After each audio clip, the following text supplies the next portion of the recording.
ಶರಣರ ನಾಡು ಬಸವಣ್ಣನವರ ಕರ್ಮಭೂಮಿ ಬಸವ ಕಲ್ಯಾಣದಲ್ಲಿ 742 ಕೋಟಿ ರೂಪಾಯಿ ವೆಚ್ಚದಲ್ಲಿ ತಯಾರಾಗ್ತಿರುವಂತಹ ನೂತನ ಅನುಭವ ಮಂಟಪ ಲೋಕಾರ್ಪಣೆಗೆ ದೇಶದ ಪ್ರಧಾನಿ ನರೇಂದ್ರ ಮೋದಿ ಅವರನ್ನ ಕರೆತರಬೇಕೆಂದು ಬಸವ ಕಲ್ಯಾಣ ಶಾಸಕ ಶರಣು ಸಲಗರ್ ಅವರು ಬೀದರ್ ಜಿಲ್ಲಾ ಉಸ್ತುವಾರಿ ಸಚಿವ ಈಶ್ವರ್ ಖಂಡ್ರೆ ಅವರಿಗೆ ಮನವಿ ಮಾಡಿದ್ದಾರೆ. ಬಸವ ಕಲ್ಯಾಣ ನಗರದ ರಸ್ತೆಯೊಂದರ ಕಾಮಗಾರಿಗೆ ಭೂಮಿ ಪೂಜೆ ಸಲ್ಲಿಸಿ ವೇದಿಕೆ ಕಾರ್ಯಕ್ರಮದಲ್ಲಿ ಮಾತನಾಡಿದ ಅವರು, ಅನುಭವ ಮಂಟಪ ಉದ್ಘಾಟನೆಗೆ ನರೇಂದ್ರ ಮೋದಿ ಅವರನ್ನ ಕರೆತಂದ್ರೆ ಆ ಕಾರ್ಯಕ್ರಮಕ್ಕೆ ಒಳ್ಳೆ ಅರ್ಥ ಬರ್ತದೆ. ಇನ್ನು ನಿಮ್ಮ ಮಗ ಸಾಗರ್ ಖಂಡ್ರೆ ಅವರೇ ಸಂಸದರಾಗಿದ್ದಾರೆ.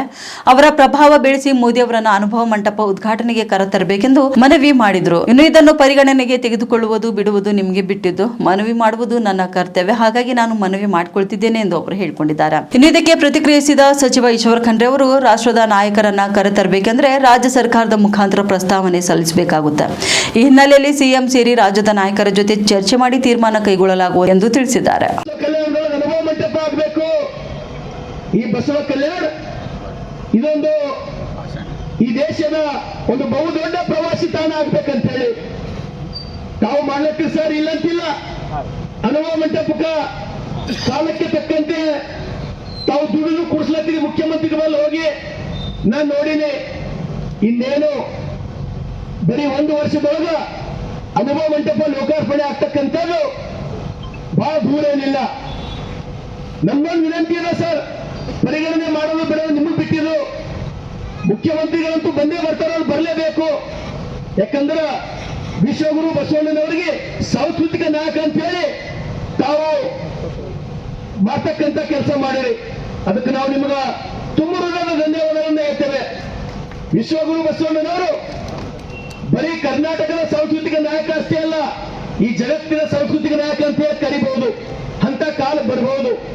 ಹಾಗಾಗಿ ಅದರ ಜೊತೆಗೆ ತಮ್ಮ ನೇತೃತ್ವದಲ್ಲಿ ನಡೀತಕ್ಕಂಥ ಕಾರ್ಯಕ್ರಮ ಬಹಳ ಜಲ್ದಿ ನರೇಂದ್ರ ಮೋದಿ ಅವರು ತಮ್ಮ ಪುತ್ರರೇ ಈಗ ಲೋಕಸಭಾ ಸದಸ್ಯರು, ತಮ್ಮ ಪುತ್ರರೇ ಲೋಕಸಭಾ ಸದಸ್ಯರು MP ಇರೋ ಕಾರಣಕ್ಕೆ ತಾವೇ ಒಂದ್ಸಲ 6 ತಿಂಗಳು ಮೊದಲೇ ಹೋಗಿ ನರೇಂದ್ರ ಮೋದಿ ಅವರಿಗೆ ಆಹ್ವಾನ ಕೊಟ್ಟು ಅವ್ರನ್ನು ಒಂದು ವೇಳೆ ಆ ಕಾರ್ಯಕ್ರಮದೊಳಗಿದ್ದರೆ ಮುಖ್ಯಮಂತ್ರಿಗಳ ಜೊತೆ ನಿಜವಾಗ್ಲೂ ಆ ಅನುಭವ ಮಂಟಪಕ್ಕೆ ನಾವು ಗೌರವ ಕೊಟ್ಟಂಗ ಅಂತ ಹೇಳಿ ನನ್ನ ಮನವಿ ಅದ ನಿಮಗೆ. ಅದು ಪರಿಗಣನೆ ಮಾಡೋದು ಬಿಟ್ಟು ನಿಮಗೆ ಬಿಟ್ಟಿದೆ. ನಾವು ಮನವಿ ಮಾಡ್ಕೊಂಡ ಕೆಲಸ ಅನ್ನೋದು ನಾವು ಮಾಡ್ಲತ್ತೀನಿ. ಯಾಕಂದ್ರೆ ಈಗ ನಾನು ಮಾನ್ಯ ಮುಖ್ಯಮಂತ್ರಿ ಅವರಿಗೆ ಮಾತನಾಡ್ತಾರೆ, ಯಾರ್ಯಾರಿಗೆ ಆಹ್ವಾನ ಮಾಡಬೇಕು.